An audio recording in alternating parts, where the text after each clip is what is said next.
الشفاعات وهذا مطلبي يا نبي. السلام عليكم ورحمة الله وبركاته. Alhamdulillah rabbil alamin. Wassalatu wassalamu ala asyrafil anbiya'i wal mursalin sayyidina wa maulana Muhammadin wa ala alihi wa ashabihi ajma'in, amma ba'd. Bismillahirrahmanirrahim. Kita lanjutkan,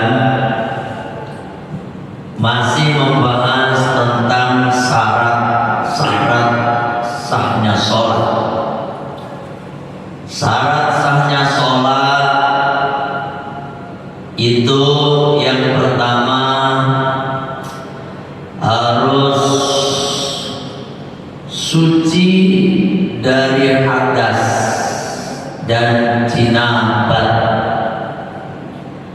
Hadas ini terbagi menjadi 3. Ini kita ulang sedikit kemarin ya.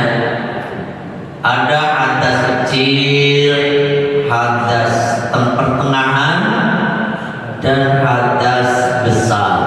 Hadas asghar, hadas awsat, dan hadas akbar. Hadas asghar atau hadas kecil, kenapa disebut hadas kecil? Karena larangan-larangannya sedikit.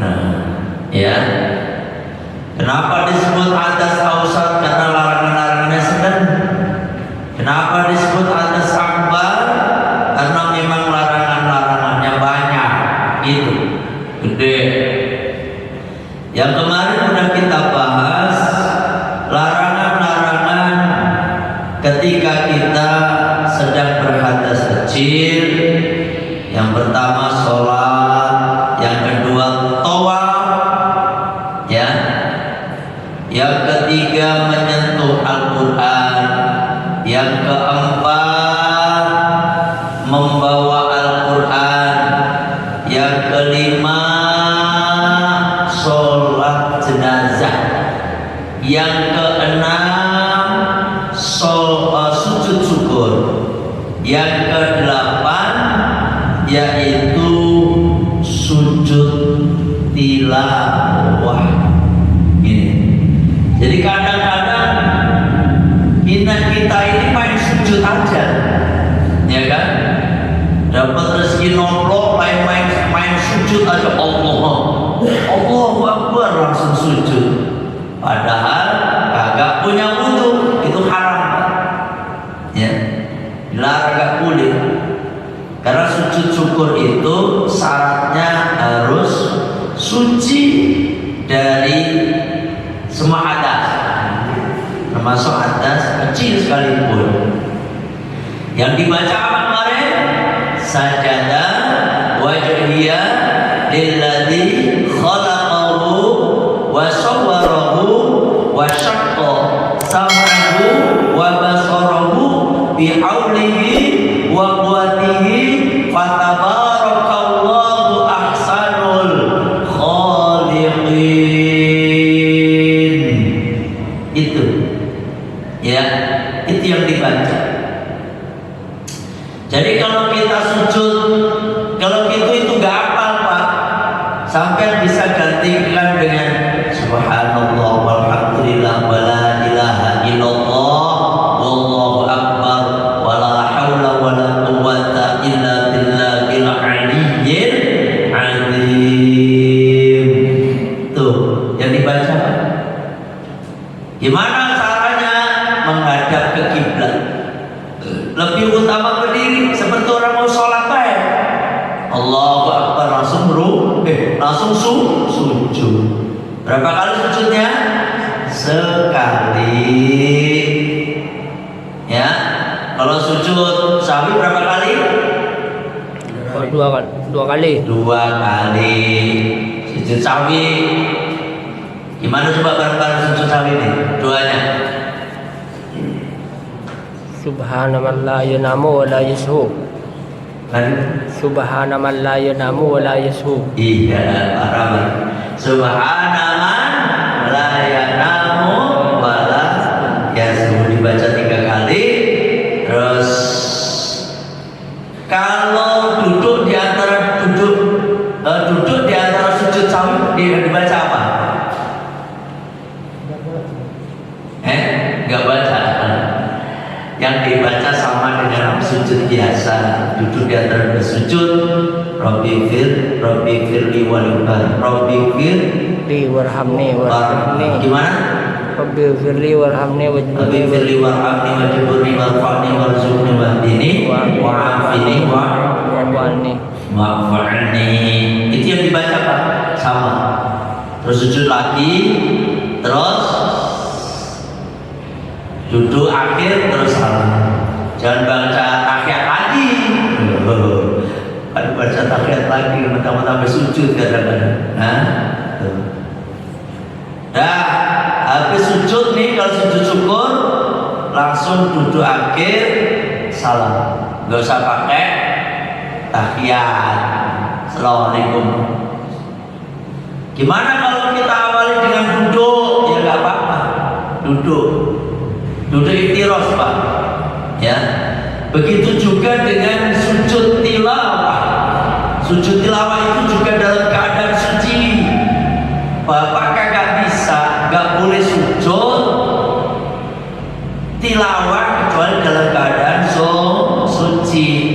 Kalau pas lagi sholat, imam membaca ayat-ayat as-sajdah dan imam sujud, sampai langsung sujud. Kalau imam gak sujud ya jangan ikut, jangan sujud sendiri maksudnya, ya langsung sujud. Kalau kita lagi duduk gitu, ada orang baca Al-Quran, terus ada bacaan-bacaan ayat-ayat as-sajdah, maka sampai disunahkan untuk sujud. Wabil khusus yang baca Al-Quran, ya itulah 7 hal atau 7 perkara yang diharamkan ketika orang sedang punya hadas kecil. Yang kedua, hadas ausat. Hadas ausat itu larangannya ada 9. Larangannya ada 9. Dari yang 7 tadi ditambah 2. Ya. Yang pertama tadi apa? Sholat. Yang kedua tawaf. Yang ketiga apa Pak? Nggak dicatat. Sholat, tawaf. Yang ketiga memegang Al-Quran. Yang keempat membawa Al-Quran. Yang kelima sholat jenazah. Yang keenam sujud syukur.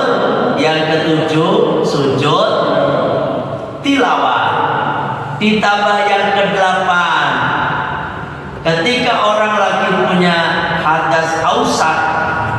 Hadas ausat itu hadas pertengahan. Hadas pertengahan itu punya jinabat. Punya jinabat itu penyebabnya ada 2. Yang pertama apa? Hubungan suami istri, mau keluar mani mau kagak, maka ketika hubungan suami istri otomatis kita punya jinabat. Itu batasnya mana? Ini bukan porno nih. Batasnya mana? Batasnya yaitu hasafah. Ya, hasafah. Punten, dakar itu kan ada hasafah, ada batangnya kan. Kalau hasafah itu kepalanya itu, yang disunat itu loh Pak, helmnya itu. Nah, ketika itu udah masuk, nggak harus semua, itu udah punya jinabat. Yang kedua, keluar mani. Keluar mani ini baik dengan cara haram ataupun dengan cara halal. Yakni haram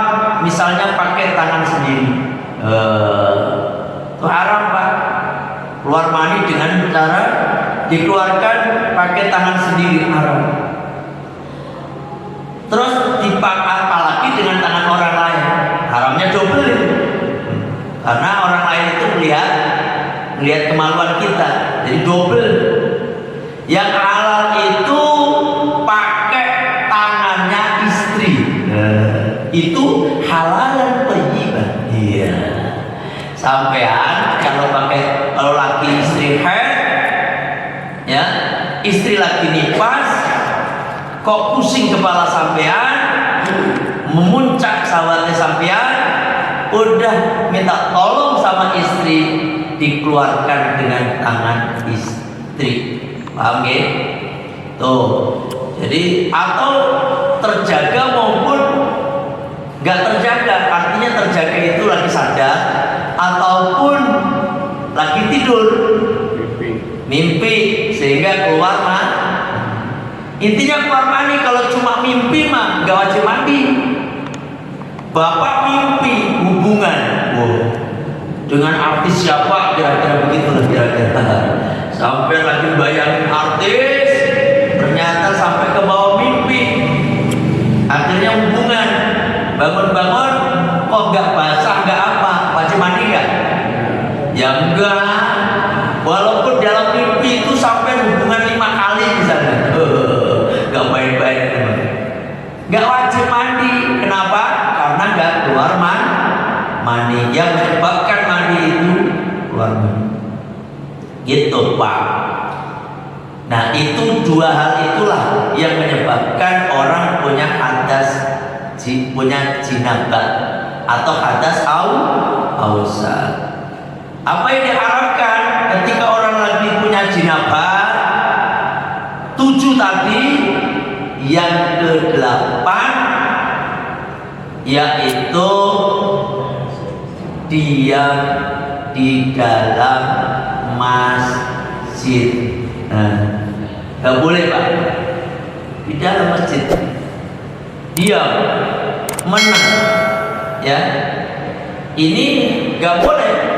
Orang yang lagi punya jinabah itu gak boleh diam di dalam masjid.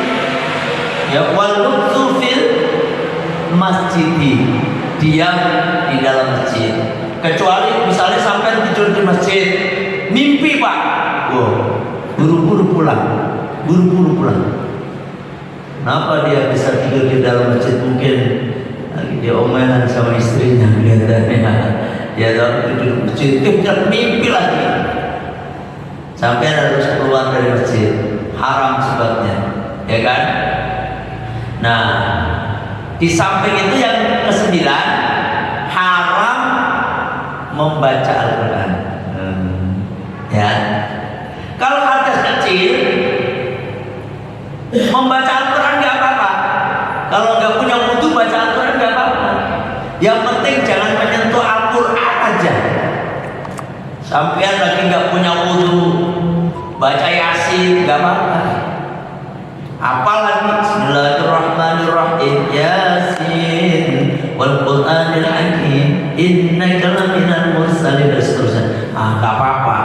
Tahlilan kan aja baca Al-Fatihah, baca Al-Ikhlas, Al-Falaq, An-Nas, baca ayat kursi, Al-Baqarah pertama, ayat kursi, Al-Baqarah terakhir. Itu kan Al-Quran semua.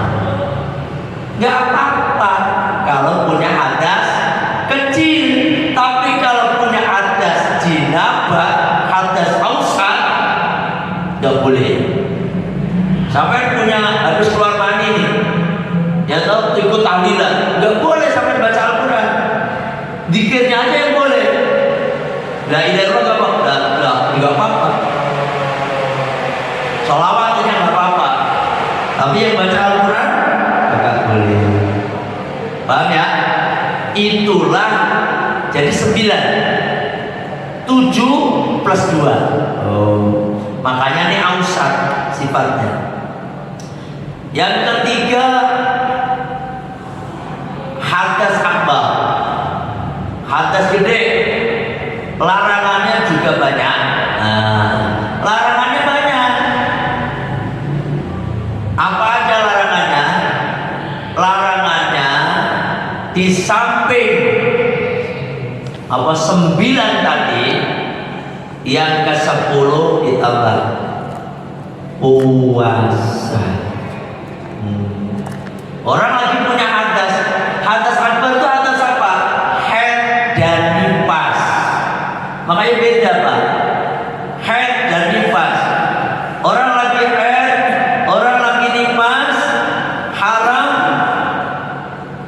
puasa.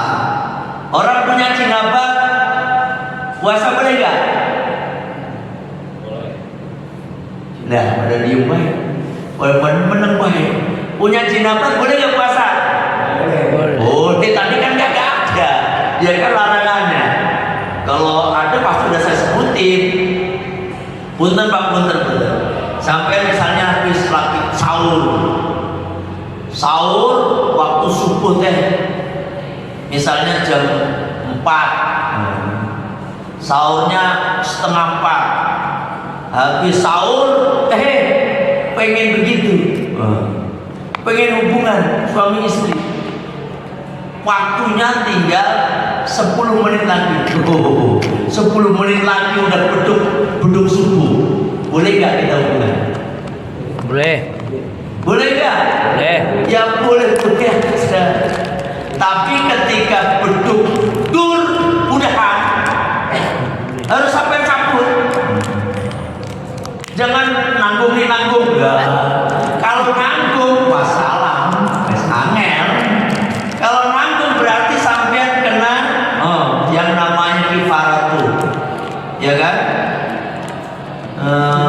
Kena kifaratnya harus puasa 2 bulan berturut-turut.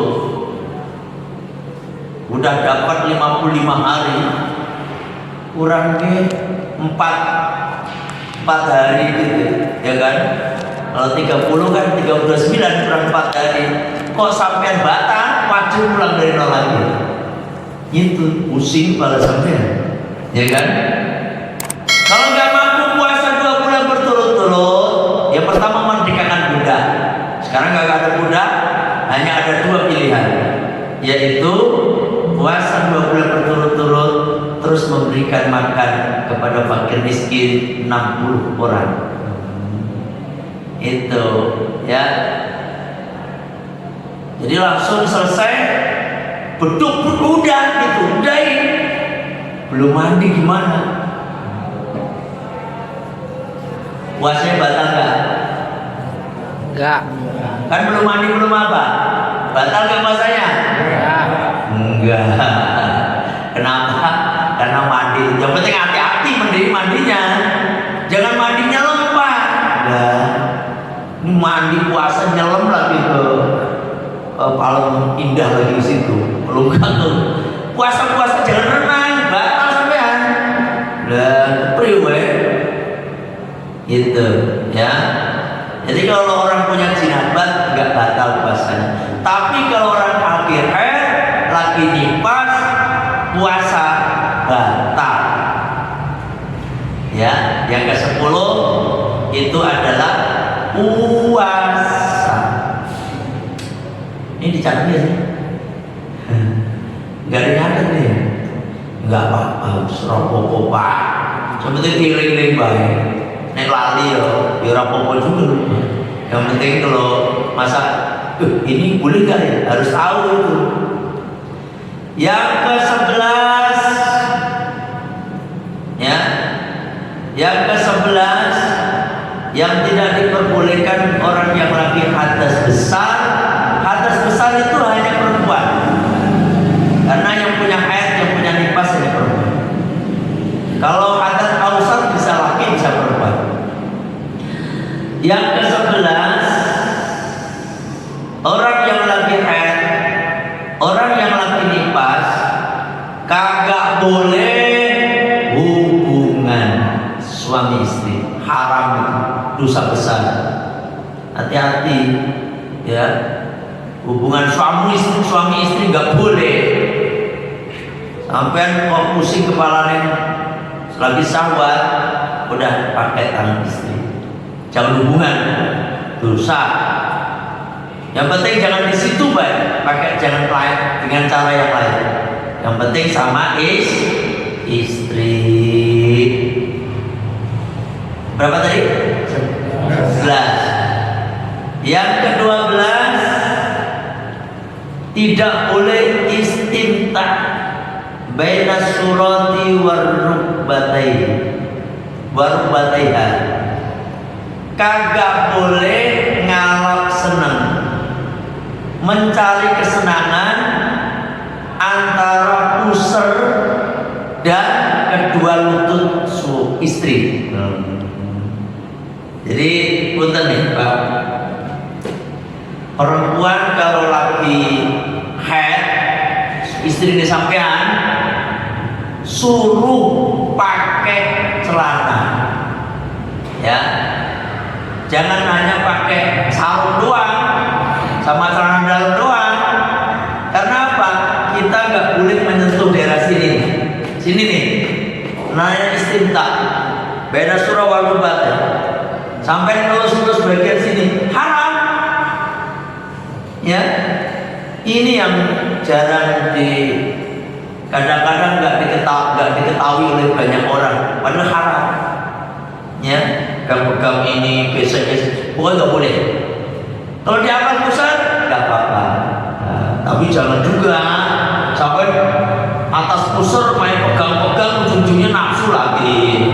Jangan kejadian. Udahlah, yang penting kalau pas lagi istri lagi sementara saling menjauh aja. Saling menjauh itu nggak harus tidurnya beda kamar, ya. Saling mengingatkan aja, Ma, jangan deket-deket Ma. Gitu. Kadang-kadang mamanya, istrinya yang deket-deketin. Kalau nggak istrinya, kita yang deket-deketin. Akhirnya kejadian. Nah itu dosa, ya. Dan pegang-pegang mijit-mijit ya nggak apa-apa. Yang penting jangan istimta di baina surah warubah. Ada yang nanya sampai di sini? Wah, saya tadi nggak tahu gimana dong. Ya kalau nggak tahu semoga Allah maklumi baik. Kenapa gak ngaji dari dulu tadi? Itu, ya kan? Makanya itu harus nanya ke kiai, ke ustadz, ini kalau orang istri saya lagi haid itu ya nggak boleh apa aja. Harusnya begitu. Ini sekarang udah saya tunjukin semua loh ya. Ini saya udah nggak tanggung jawab ini mah. Itu kalau cuma megang-megang itu termasuk dosa besar tuh. Megang yang mana? Dan di atas antara pusar sama ini kalau nggak boleh. Haram itu berarti dosa. Ya, maksudnya kalau yang dosa besar enggak dosa. Ya pokoknya dosa. Dosa itu jangan kecil besarnya. Enggak kan kalau berhubungan kalau lagi haid kan dosa besar. Iya, karena itu udah menjurus ke dalam larangan ada apa namanya? Di dalam Al-Quran, ya. Makanya kalau cuma megang ngapain pegang di sini nih, pegang yang lain baik. Tapi ya jangan, ini saya bukan nyuruh loh ya. Kalau nanti megang-megang kalau timbulnya ke arah sana jangan, karena memang ulama itu seperti itu ya. Jadi kenapa nggak boleh pegang-pegang istimta itu? Karena dikhawatirkan nanti menjurus ke sana. Itu, insyaallah. Apa mijit-mijit apa namanya betisnya nggak apa-apa, betis. Kalau ini pegang di sini yang penting ada sarungnya kan, jangan apa kena ininya apa namanya? Jangan kena kulitnya. Pokoknya ada alasnya nggak apa-apa. Ya nggak ada. Ya kan yang penting izarnya itu harus tertutup. Makanya tadi saya bilang pakai celana. Tapi kalau udah menjurus ke situ tuh kadang-kadang masalah kadang-kadang, ya kan? Nah begitu. Kalau udah aki-aki loh gimana? Aki-aki. Ya mohon maaf jangan merasa aki-aki. Kemarin itu saya hari Sabtu Minggu apa namanya ke Banten. Ya dapat birit-birit aurat segala macam. Di situ banyak kiai, ada kiai dari Surabaya, ada dari mana itu Subang. nanya ke saya, gimana ya kalau kita walaupun udah tua begini tapi itunya masih bisa gitu kan? Saya nanya, emang nggak bisa Pi? Enggak, belas gak bisa Pak. Umurnya berapa? 71. Makanya kalau umur 60 tahun ke atas itu si email itu memang susah, ya kan? Maka sampai harus nyadari umurnya 60 siapa nih? Ini Pak Ustadz Terakhir udah berapa umurnya? Si 28 tahun. Kalau yang udah tua-tua itu, saya banyak jamaah Pak, pengen diobatin, lah itu mah udah pengaruh faktor U, udah faktor U itu mah susah, ya kan? Makanya sampai umur masih muda-muda itu yang rutin aja, yang rutin. Kalau masih muda masih bisa diobati, Pak. Kalau muda masih bisa diobati. Masih bisa. Dicobain aja nanti terapi di saya. Wes, mantap gitu. Saya ada terapi sendok, terapi listrik, segala macam. Kalau mau. Terapi listrik ada, sama terapi sendok. Ini diajarin kemarin. Ada yang nanya. Iya. Biar itu dulu Pak. Waalaikumsalam. Saya bertanya Pak Ustadz, seandainya lagi puasa, terus misalkan si suami istri itu melakukan hubungan suami istri, tetapi batalnya puasa itu bukan dikarenakan hubungan suami istri, tapi sebelum dia melakukan dia batal dulu, makan minum dulu. Apakah itu termasuk dia dapat kifarat, dosa kifarat? Apakah dosa besar karena membatalkan puasa? Dosa besar. Enggak kena kifarat ya? Nah ini ada perbedaan pendapat. Ini ada dua perbedaan pendapat. Jadi ada orang suami istri bahaya banget, kepalanya sampai ke ubun-ubun. Kalau udah pengen kayak begitu, pusing kepala kagak bisa diobati, cuma pakai paramek kagak bisa itu, bodrek kagak bisa, obatnya cuma itu tuh. Ini ada dua pendapat Pak. Ada caranya dibatalin dulu. Sekali lagi Pak, orang batalin puasa tanpa ada penyebab udurnya puasa itu bepergian sama sakit. Kalau itu kan bukan sakit, itu mah hayat, itu Pak kagak bisa ditebus puasa sehari itu dengan puasa dahrun itu bisa dimaknai setahun full dia puasa. Ada yang dikatakan dahrun itu seumur hidupnya, artinya saking gede dosanya Pak. Gitu, emang kagak dapat kifarat, tapi dosanya itu yang mengerikan. Ada pendapat lain, tetap ya dosa besar, bayar kifarat juga. Gitu, ada dua pendapat Pak. Pendapat yang Tapi pendapat yang kuat yang mana? itu ada dua-duanya ada mazhab Syafi'i juga itu. Ya tergantung sampai pilih yang mana. Tapi ya kalau saya mah mending, karena itu dosa besar, ya kan? Dosa besar. Yang dapat kifarat kan enggak batalinnya pakai itu kan itu. Batalinnya pakai itu lagi kena kifarat. Nah kalau yang apa tadi? Kita batalin makan minum dulu kan lagi nggak puasa. Baru begitu. Itu kan kondisinya tidak puasa. Nah itu satu pendapat tadi bahwasanya dia nggak kena kifarat tapi kena dosa besar. Yang kedua ya dosa besar ya kena kifarat. Sama milih yang mana? Yang milih yang dosa besar itu nggak kena kifarat. Tapi ojo ngono lah ya. Jangan ditahan. Itu hanya puasa fardu loh ya. Kalau puasa sunnah enggak. Sampai puasa sunnah, saya sering ngomong kepada ibu-ibu itu. Ibu-ibu itu kalau puasa sunnah kan wajib izin sama suaminya. Jam 4 suaminya minta. Jam 4 sore padahal kurang 1 jam setengah, 2 jam lagi minta. Saya bilang kasih bu, kasih, begitu. Kenapa? Dapat pahala double.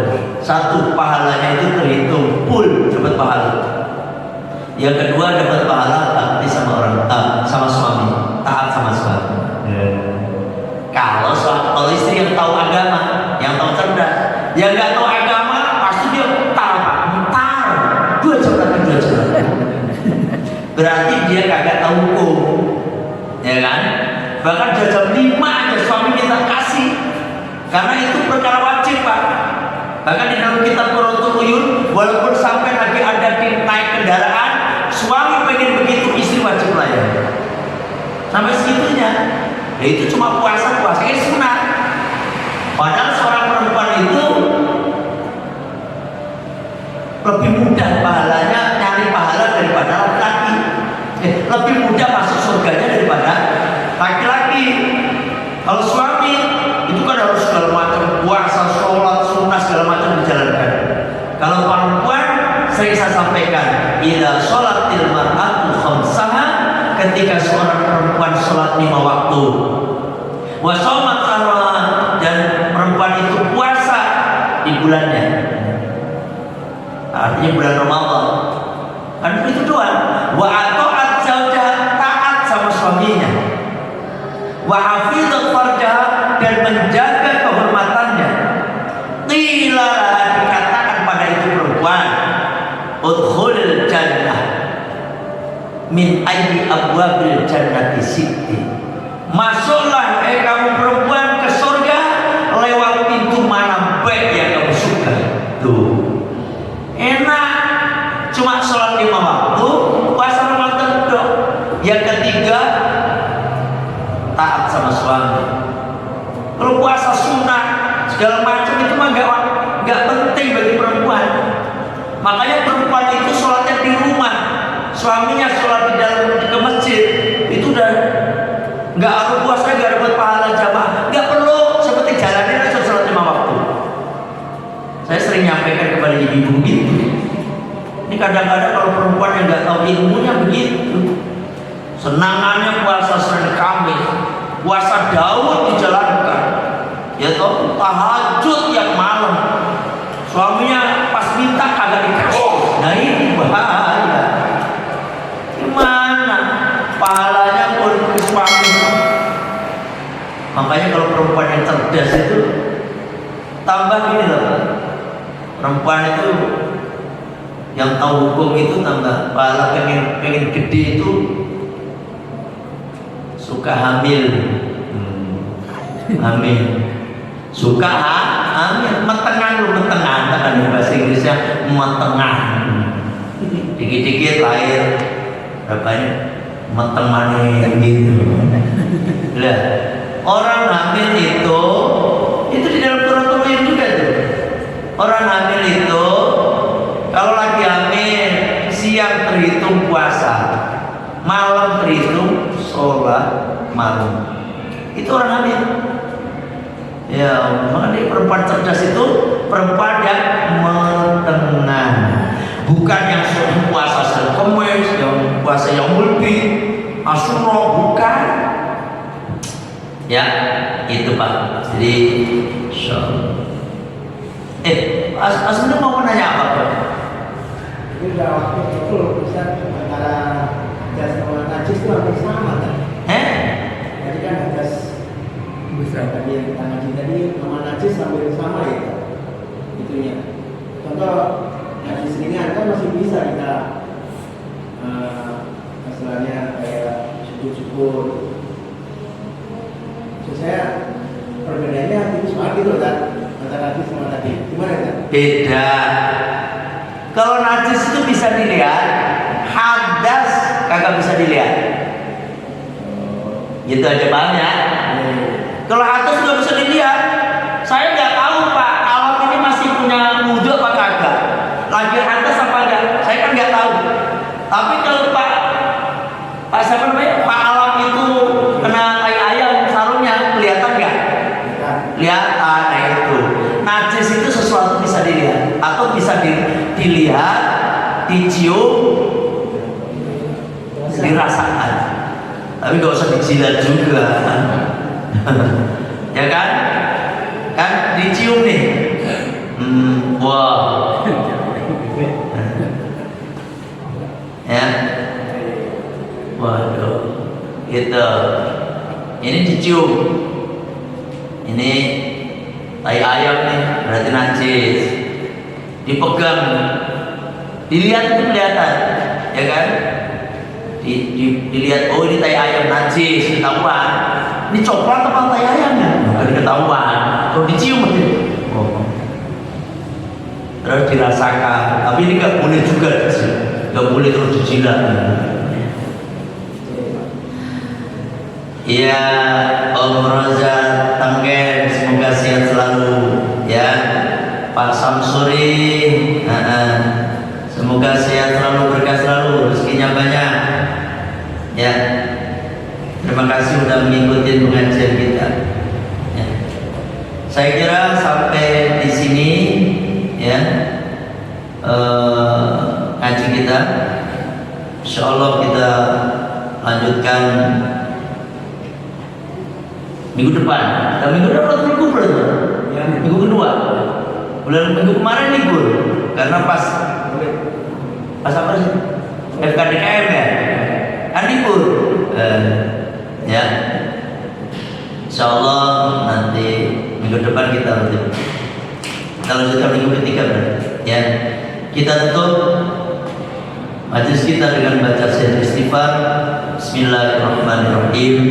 Allahumma anta rabbi la ilaha illa anta khalaqtani wa ana 'abduka wa ana 'ala ahdika wa 'adika mastata'tu a'udzu bika min syarri ma sana'tu abu'u laka bi ni'matika 'alayya wa abu'u bi dhanbi faghfir li fa innahu la yaghfiru dzunuba illa anta astaghfirullahal adzim astaghfirullahal adzim astaghfirullahal adzim subhanaka allahumma wa bihamdika asyhadu an la ilaha illa anta astaghfiruka wa atubu ilaik. Alhamdulillah wallahu muwaffiq ila aqwamit thoriq. Assalamualaikum